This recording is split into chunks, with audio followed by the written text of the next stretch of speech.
Hello friends, welcome জানাচ্ছি আমার YouTube চ্যানেলে সবাইকে। চলে এসেছি আপনাদের জন্য আরও একটা নতুন ভিডিও নিয়ে। শিক্ষা অর্থাৎ এডুকেশন, এটা হচ্ছে আমাদের কোঙ্কানি লিস্টে থাকে, অর্থাৎ স্টেট ও সেন্ট্রাল দুজনেই কিন্তু পলিসি তৈরি করতে পারে। এডুকেশন রিলেটেড যাবতীয় যা যা কিছু আমাদের পলিসি বা রেগুলেশন তৈরি হয়, এবং সেই ক্ষেত্রে আমরা দেখেছি এই প্রিভিয়াসে এনইপি অর্থাৎ আমাদের যে নতুন এডুকেশন পলিসি, যেটা কিন্তু সেন্ট্রাল গভর্নমেন্ট থেকে চালু করা হলো 2020 সালে। প্রথমে আমাদের রাজ্য সরকার সেটা নিয়ে চালু না করলেও পরবর্তীতে কিন্তু রাজ্য সরকার চালু করে দিয়েছিল।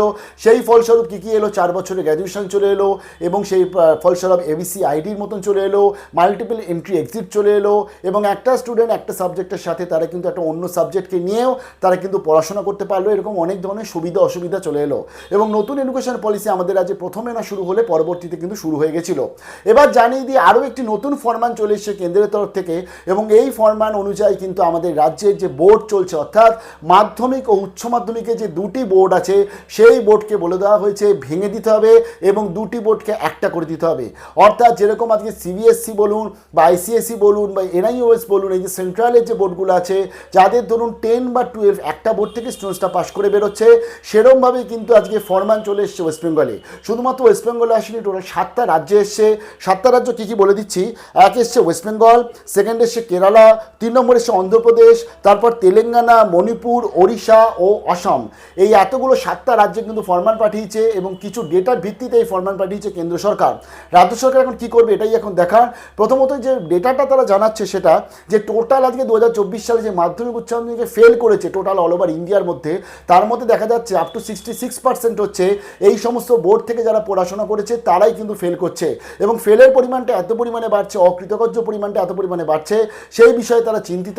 এবং তারা যারা জানাচ্ছে এই দুটো আলাদা আলাদা বোর্ডের আলাদা আলাদা যে কারিকুলামকে আলাদা আলাদাভাবে করা, কেউ ভালো খাতা দেখে, কেউ একটু চেপে খাতা দেখছে, এই যে টোটাল যে প্রসেসটা করা, এটা যদি আজকে দুটোকে ভেঙে একটা সিঙ্গেল বোর্ড করে যায় তাহলেই কিন্তু এই প্রবলেমটা সলিউশন হবে। অলরেডি তো দিল্লির তরফ থেকে এরকম একটা সিদ্ধান্ত নেওয়া হচ্ছে দিল্লি গভর্নমেন্টের থেকে, যে তারাও কিন্তু আজকে মাধ্যমিক উচ্চ মাধ্যমিকে একটা বোর্ডের মধ্যে নিয়ে আসতে ভাবছে। এবং কেন্দ্র সরকারের তরফ থেকে যারা জানানো হচ্ছে যে 63টি রাজ্য স্তরে বোর্ড রয়েছে, এবং 3টি রয়েছে সেন্ট্রালে বোর্ড। সেন্ট্রাল বোর্ড মানে এনআইওএস, সিবিএসসি, আইসিএসসি। এবং এই 63টি বোর্ডের মধ্যে দেখা যাচ্ছে 2024 সালে মাধ্যমিকে ফেল করেছে 22,17,000, উচ্চ মাধ্যমিকে টোটাল ফেল করেছে 20,16,000।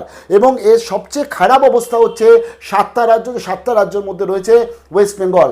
তো এখন ওয়েস্ট বেঙ্গল গভর্নমেন্ট কী করে, এই ডিসিশন আদৌ অ্যাপ্লাই করে কি করে না।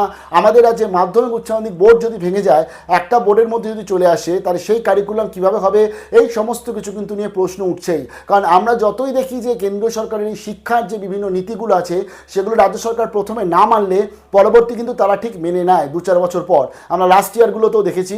তবে এবছর রাজ্য সরকার মানে কি মানে এটা একটা বড় ব্যাপার।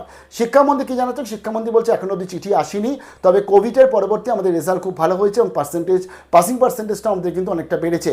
এবং এর আরেকটা জিনিস বলে দিই আমি, এই যে মাধ্যমিক উচ্চ মাধ্যমিকে 90% পাস করা আর 10% ফেল করা, উচ্চ মাধ্যমিকও ধরতে গেলে 89-90% পাস করা, 10% ফেল করা, এই যে আজকে আমাদের যে West Bengal board one of the toughest board যেটা আমরা সাধারণত বলে থাকি, আমার মনে হয় এই যে মানে টাফেস্ট বোর্ড বলা, এবং যে প্রিভিয়াসে যে পাশে যে টাফেস্ট বোর্ড, যে যেখানে ফার্স্ট ডিভিশন পাওয়াটা একটা বিশাল ব্যাপার ছিল, এই সব থেকে যে আমরা ভেঙে চুরে আস্তে আস্তে এগোতে পেরেছি, সেখানে পাসিং পার্সেন্টেজ বাড়ছে, মার্কস ভালো আসছে স্টুডেন্টসদের।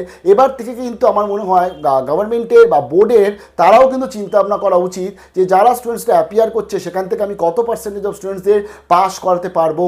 এবং সবথেকে বড় জিনিস হচ্ছে আজকের আমরা যদি অন্যান্য বোর্ডগুলো দেখি, সেখানে এরকমও আছে 99% স্টুডেন্টসরাও কিন্তু পাস করেছে।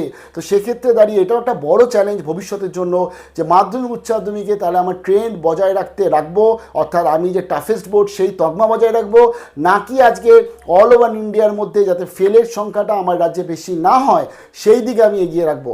এই ব্যাপারটা কিন্তু চলে আসছে। কি মনে হয় কমেন্ট সেকশনে জানাবেন।